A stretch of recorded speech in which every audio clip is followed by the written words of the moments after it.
Welcome back to Hello Nigeria. Now we are going to be looking at 21st century classroom teachings today and how we can leverage on technology to enhance our children's education. Now who better to discuss that with us than the one and only Obidi-Essien, who is here to talk to us about a project that she runs based on the fact that she's focused a lot on animation and how to teach children to use animation as well as other sources of technology within the classroom. Hey Ife, thank you so much for joining us. Thank you for having me. Thank you. Okay. Now, we're looking at technology in the classrooms. Let us start off by speaking about the difference and transition in 20th century education and 21st century education. What's different today? Okay, so the 20th century education was traditional. It was a one for all. The teacher stands in the front of the class and just starts talking and hopes that, oh, these children will understand. But that has not been the case. Learning was ineffective. Learning was not something that children would not look up to.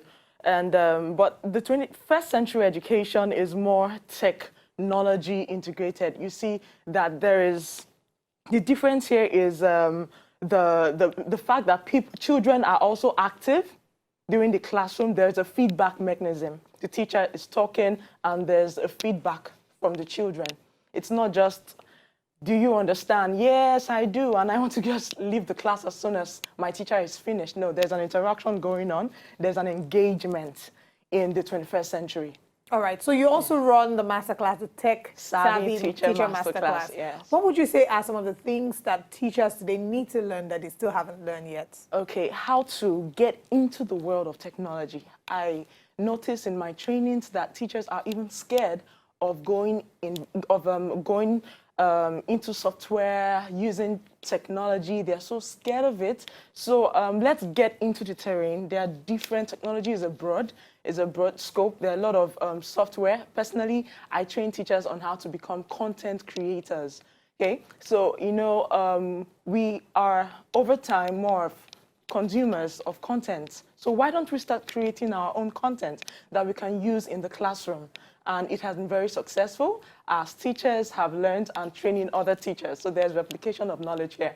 That is amazing, Yeah. honestly. Now, we often hear about the need for us to advance in order for us to actually put more women into STEM. And we need to encourage more young girls to get used to technology and to start implementing technology in their day-to-day lives. Why is it particularly important? And why does that conversation usually revolve around the girl child? Yeah, because there's this mindset that technology is a man's thing. Yeah. And when I got into this world, I saw someone saying, wow, you're a lady, you're doing this. Technology.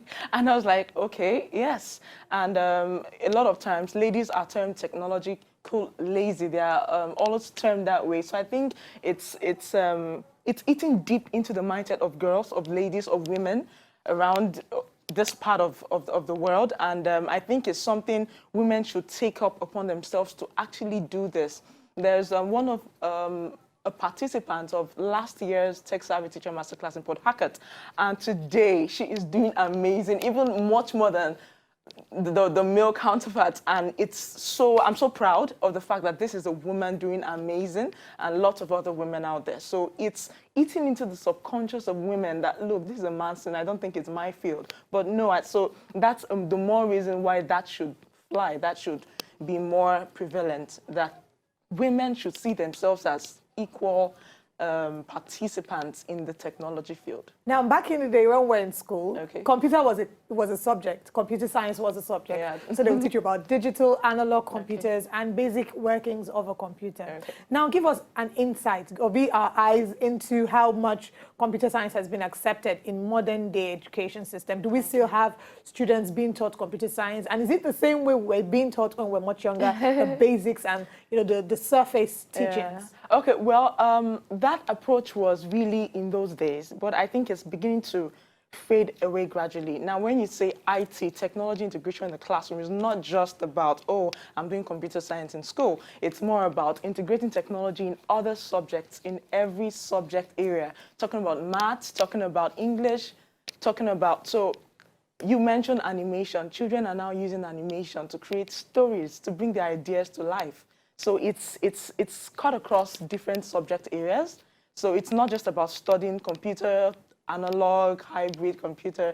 It's going into how technology can help the child to interpret knowledge and to produce results. And has this been accepted yet is the main question. Well, accepted is gradually becoming something that people would accept, but I would not say fully accepted. Yeah. Now, we live in a world today where a lot is obviously changing, and there are certain subjects that we may not have in our school curriculums that we may need in our school curriculums, one of which is coding. Now, it's often said that given the times and the way things are changing, given the fact that human capital resource is less prevalent because of technology, we need to start teaching our children how to code as a core subject in school. What's your take on this? Yeah, it's part of one of the 21st century technology tools, coding. Yeah, I think it's more like it helps children in critical thinking. It helps children to think on the spot, and I think that's what we need for this generation. All right. You also run I think it's called My Dream Tutor. It's a business that provides parents with excellent teachers who would deliver. Now, what would you say are some of the skills that teachers need to learn in order to be able to ensure that they produce students that are top-notch in academic excellence? Okay. Now, I'm a very good advocate for video creation. You know, there's this replication of knowledge that video creation gives. When a child sees something over and over again, no matter how dull the child is, trust me, the child will learn. So one of the skills that's very key here is creating videos that the child can study, can go after, even after the lesson. Even in the classroom, a teacher gives a particular topic, and after the class, the child goes over it in video. Remember, a teacher cannot actually replicate herself over and over again. Okay, so there must be a system in place that will make children learn even without the presence of the teacher. So that's video. So I think creating videos, it's actually key when it comes to learning and effective I'm glad that you teaching. mentioned this, because the truth is, unfortunately, not every school has an opportunity for students to become computerly knowledgeable. In fact, there are schools that just have a room, a computer lab where the students go from time to time to visit, and none of them are fully acquainted with how to use a computer. Now, these are the private schools. We're not even talking about the government-owned schools. How can the government key in on this to ensure, what policies can they put in place to ensure that technology and education advancement is being promoted? Okay, now there's something we call mindsets. I mean, when we see this as key, when we see this as priority, government says that this is very important. Teachers need to be trained, given quality training. I think there'll be a lot of restructuring when it comes to policy making. Okay, so yes, I'm more into the private, but I'm really thinking of how the public sector can come into this. So we're open for partnership. I think public teachers, all teachers need to get into this. They need to be tech savvy.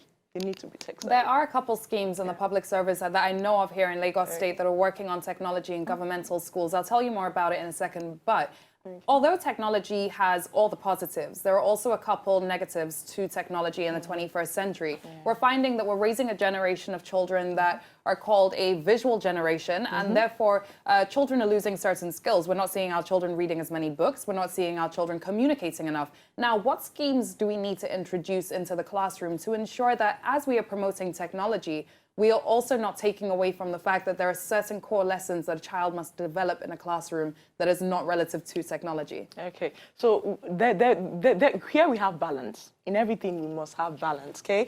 In as much as I preach technology, but I also preach a balance. There's some aspects of the traditional school teaching that is still relevant for today. So we should not just take everything out and say, oh, technology has come to overthrow everything. No, there must be a balance. Children should learn how to write with their hands, okay, for psychomotor skills.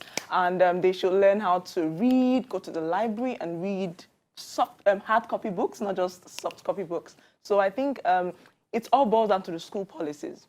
So if all this is embedded in the school policies, to be just easy for everyone to run with. And all you say and all you're saying sounds really colorful. It would be nice for you to transfer this information to other people. We hear that you're writing a book, or you've written a book in this regard. Okay. Tell us about your book. Okay. It's going to be out very soon, and it's called Arise. Arise. I wrote the book because I saw a lot of teachers, a lot of people, not just teachers, they are in that state where they just don't want to leave that space. Okay, and I've been in that place before.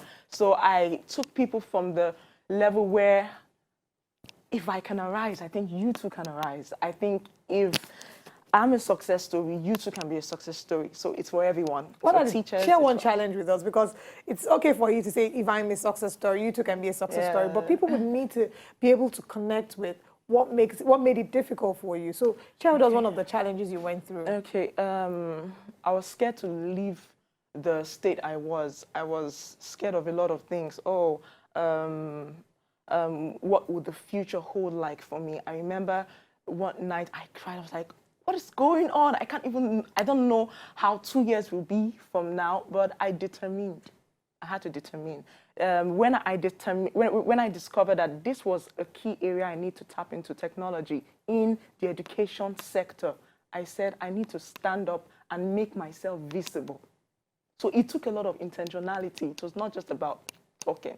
It took a lot of, look, I must go out. People must understand the value I'm pushing out, and value cannot be denied. Absolutely. Would you say that the lack of technology that currently exists in Nigeria's educational sector is one of the reasons why we have our Minister of State for Education, Anthony Anwika, coming out to say that Nigerian youths are not graduating in an employable state? Would you say that the lack of technology that we've seen over the years has led to this because we cannot compete with our global competitors? Yeah, in as much, yes, I would say that it has. It has played a huge role. I mean, a lot of change would have occurred if this has started from a long time. I think technology has a huge role to play. Technology helps the child to advance, helps teachers do a lot, and it gives us an insight into what the developed countries are going for now. So I think it has played a huge role. All right, I'm sure if we were to do a comparative analysis between our country and the international countries to see, what progress they've made, we have a long way to go. Long way to go. And I'm glad that you've written this book, Arise, and we find that you're going to be having a book launch shortly. When is it happening and where is it happening? Okay, it's in Lagos. Yes, before the Port Harcourt Masterclass. Yes. Okay, in Lagos here. No, in Port Harcourt. In Port Harcourt, yes. Before the Masterclass. A date? Do you have a date to it? For the Masterclass? The date for the book launch? Yes, 2nd, my birthday. So. Oh, happy birthday, man. So 2nd of July in Port Harcourt. Yeah. So how can people get more information about this? 2nd of July is my birthday. The launch will be in Lagos. Okay, and great. The Masterclass is 7th of July. So how can people get more information about the launch, the Masterclass, and all that you're up to? Okay, my Instagram handle, Tech Savvy Teacher Trainer, and my Facebook handle at Obidi-Essien.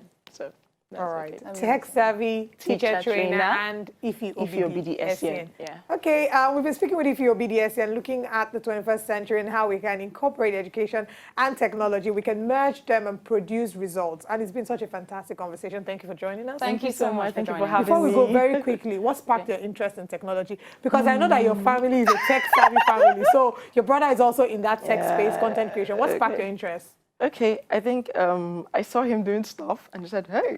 Oh, so he's such an inspiration to you. He is a great inspiration to me. Yeah. All right, so this is a big shout out to John Obidi, who'll be coming on our show as well before the week is over. Okay. But thank you very much for joining us. Thank you for having me. Thank you so much. To enjoy more of these our Ogbonge videos when you just watch, press this button to subscribe on top of our YouTube page. You go love her.